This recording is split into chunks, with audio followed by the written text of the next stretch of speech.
दोस्तों, छठे चरण के मतदान से पहले ही तेजस्वी यादव ने भारतीय जनता पार्टी को एक शुभचिंतक के तौर पर बताया था कि सावधान रहिएगा।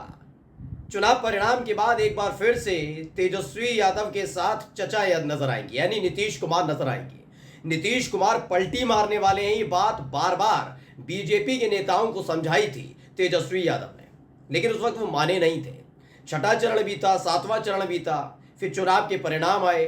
जी, हुजूरी शुरू हुई बीजेपी की तरफ से, चंद्रबाबू नायडू और नीतीश कुमार की शपथ ली गई, फिर मंत्रालय बटे, ये तमाम चीजें हुई। लेकिन उसके बाद अब आकर खुल गया है कि नीतीश कुमार वाकई भारतीय जनता पार्टी को अलविदा कहने जा रहे हैं। जी हां, आज की सबसे धमाकेदार खबर आपको दिखाने जा रहा हूं कि आखिरकार नीतीश कुमार ने फैसला कर लिया है कि अब वो बीजेपी के साथ नहीं रह सकते।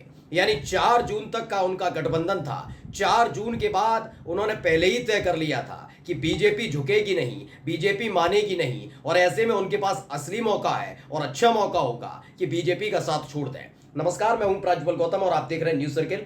भाई, नीतीश कुमार के लिए वैसे तो कहा ही जाता है कि भाई वो पलटू राम है, पलटी मार जाते हैं, ये होता है वो होता है, लेकिन लोग इंतजार कर रहे थे भाई 4 जून की तो तारीख बीत गई। तकरीबन देखिए भैया, 8 दिन हो गए, 8-9 दिन हो गए, ये हो क्या रहा है?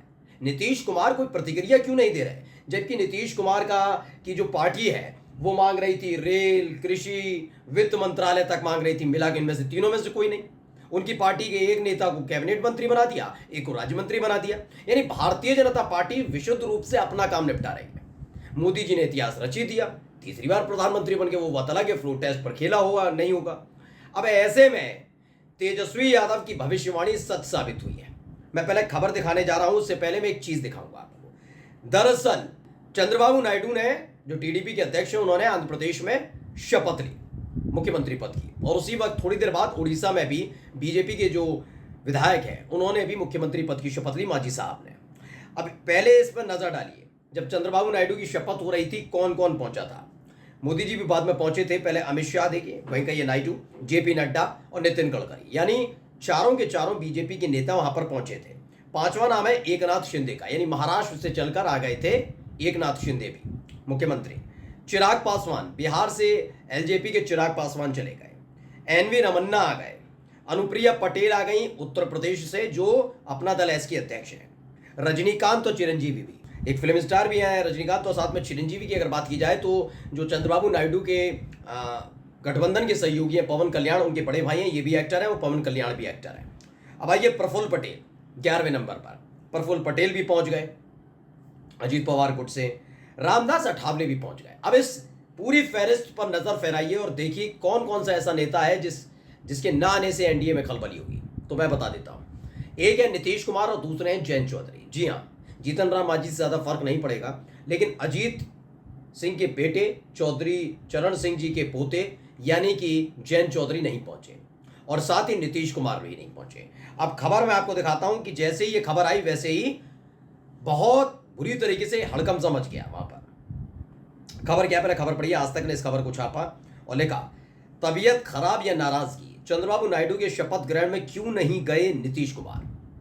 ये नाराजगी का जिक्र इसलिए किया जा रहा है क्योंकि उनकी तरफ से लगातार 4 से 5 बर्थ, कैबिनेट बर्थ यानी कैबिनेट मंत्रालय मांगे जा रहे थे, लेकिन नहीं दिए गए। साफ साफ इनकार कर दिया गया और शपथ ग्रहण के दौरान ही बता दिया कि एक कैबिनेट मंत्री रहेगा, एक राज्य मंत्री। और उन्होंने कहा चलिए अभी देखते हैं, तो विभागों को बंटवारा होगा, और विभागों के बंटवारे के बाद से ही नीतीश कुमार कहीं नजर नहीं आ रहे, मतलब खुलकर कुछ बोल नहीं रहे। दावा बस ये किया जा रहा है कि उनकी तबीयत नासाज थी इसलिए वो नहीं पहुंचे या नहीं पहुंचे। अब देखिए, इस खबर है ललन टाप ने भी छापी, और क्या लिखा, चंद्रबाबू नायडू के शपथ ग्रहण में नहीं पहुंचे नीतीश कुमार, क्या एनडीए में सब ठीक तो है ना। आरजेडी ने कहा कि नीतीश कुमार जब नाराज होते हैं तो मौन धारण कर लेते हैं। जेडीयू और बीजेपी की सफाई भी सामने आ गई है। ये पूरी खबर मैं आज आपको दिखाने जा रहा हूं कि चंद्रबाबू नायडू जो उनके बहुत खासम खास हैं, आपको याद होगा जब शपथ ग्रहण चल रहा था तो उस वक्त दोनों, चाहे वो चंद्रबाबू नायडू हैं या फिर नीतीश कुमार, दोनों साथ बैठे हुए थे और दोनों के चेहरे लटक गए थे जैसे ही उन्होंने देखा कि कैबिनेट मंत्री एक के बाद एक आते जा रहे हैं, शपथ लेते जा रहे हैं। उनकी पार्टी का एक और एक चंद्रबाबू नायडू की पार्टी का एक ने केवल कैबिनेट मंत्री की शपथ ली। उसके बाद राज्य मंत्री में दोनों पार्टियों को शिफ्ट कर दिया गया। मतलब एक कैबिनेट मंत्री और एक राज्य मंत्री, दोनों के चेहरे समझ में आ रहे थे वो नाराज है, खुश नहीं है इसको लेकर। और चंद्रबाबू नायडू चूंकि वहां पर भाई उनका जाना मजबूरी है, क्योंकि वही उनका तो भाई आंध्र प्रदेश में खुद मुख्यमंत्री, तो शपथ ग्रहण में होना जरूरी है। लेकिन नीतीश कुमार नहीं पहुंचे, और नीतीश कुमार का ना पहुंचना बीजेपी के लिए खतरे का अलार्म है। चंद्रबाबू नायडू एक बार फिर से आंध्र प्रदेश के मुख्यमंत्री बन गए हैं। बुधवार यानी 12 जून को उन्होंने मुख्यमंत्री पद की शपथ ले ली। उनके शपथ ग्रहण समारोह में एनडीए घटक दल के नेता मौजूद थे। लोकसभा चुनाव 2024 के परिणाम के बाद नायडू के साथ किंग मेकर की भूमिका को साझा करने वाले नीतीश कुमार इस सभा से नदारद रहे। बिहार के सीएम की इस गैर मौजूदगी ने सबका ध्यान खींचा। बिहार की विपक्षी पार्टी आरजेडी ने इस बात को और बढ़ाया। आरजेडी की तरफ से कहा गया कि एनडीए के घटक दलों के बीच सब ठीक नहीं चल रहा है। जब यह आरजेडी की तरफ से कहा गया, क्या कहा गया देखिए, पढ़िए। आरजेडी के प्रवक्ता एजाज अहमद, उन्होंने क्या कहा, जब नीतीश कुमार के मन मुताबिक काम नहीं होता वो मौन धारण कर लेते हैं, किसी न किसी तरीके से वो इस बात का संकेत देते हैं। याद करिए, जब पटना में प्रधानमंत्री नरेंद्र मोदी का रोड शो हुआ था तो नीतीश कुमार के हाथ में कमल छाप थमा दिया गया था। इसके बाद नीतीश प्रधानमंत्री के नामांकन समारोह में शामिल नहीं हुए थे। ये आरजेडी की तरफ से दिया गया। मैं इसको पुख्ता तरीके से नहीं कहता, लेकिन ये बात हकीकत है। नीतीश कुमार नाराज हैं, हर कोई कह रहा है, और उसकी पुष्टि कोई और नहीं कर रहा। मैं उसकी पुष्टि आपको आज करके दिखा रहा हूं। देखिए, जनता दल यूनाइटेड के प्रवक्ता ही कर रहे हैं। क्या लिखा हुआ है, पढ़िए। इसमें नीरज कुमार हैं, जनता दल यूनाइटेड के प्रवक्ता हैं। उन्होंने कहा नीतीश कुमार किसी काम में व्यस्त होंगे, बिजी होंगे, इसलिए नहीं पहुंचे। नया नवेला गठबंधन एनडीए का कैबिनेट को लेकर नाराजगी पहले से, संकेत पहले ही दिए जा चुके हैं, नाराज हैं। ऐसे में आप अचानक से एक शपथ ग्रहण समारोह में नहीं पहुंचते। ऐसा कौन सा जरूरी काम निपटा दिया नीतीश कुमार ने, ये जानना बहुत जरूरी है।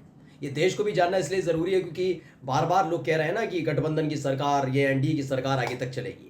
ये जानना बहुत जरूरी है। आप सुनिए, इनके खुद के प्रवक्ताओं को, नेताओं को नहीं पता है कि नीतीश कुमार क्यों नहीं गए। ये सब पकाया हुआ बयान होता है, यानी साफ साफ बता दिया जाता है कि वहां का दौरा था इसलिए नहीं गए, ये जरूरी काम था इसलिए नहीं गए। डंके की चोट पर बताया जाता ना, इनको तो मालूम ही नहीं है। कहते हैं एनडीए में सब ठीक चल रहा है। मुख्यमंत्री जब प्रधानमंत्री के नॉमिनेशन में नहीं गए थे तब भी आरजेडी की ओर से यही कहा गया था लेकिन नीतीश कुमार अब भी एनडीए में ही है ना, मतलब इनको भी भरोसा नहीं है कब तक एनडीए में रहेंगे। कुल मिलाकर मैं कह रहा हूं ना, नीतीश कुमार ने अपने पत्ते खोल दिए। बमुश्किल ये महीना बीतेगा, आपके सामने खुद तख्ता पलट होता हुआ नजर आएगा। नीतीश कुमार इस कदर नाराज हैं क्योंकि नीतीश कुमार को पता है कि जो 10 साल तक उनकी पार्टी के साथ ये बीजेपी करती रही है, उसका बदला लेने का वक्त यही है। क्योंकि बात पार्टी की नहीं है, बीजेपी की नहीं है केवल।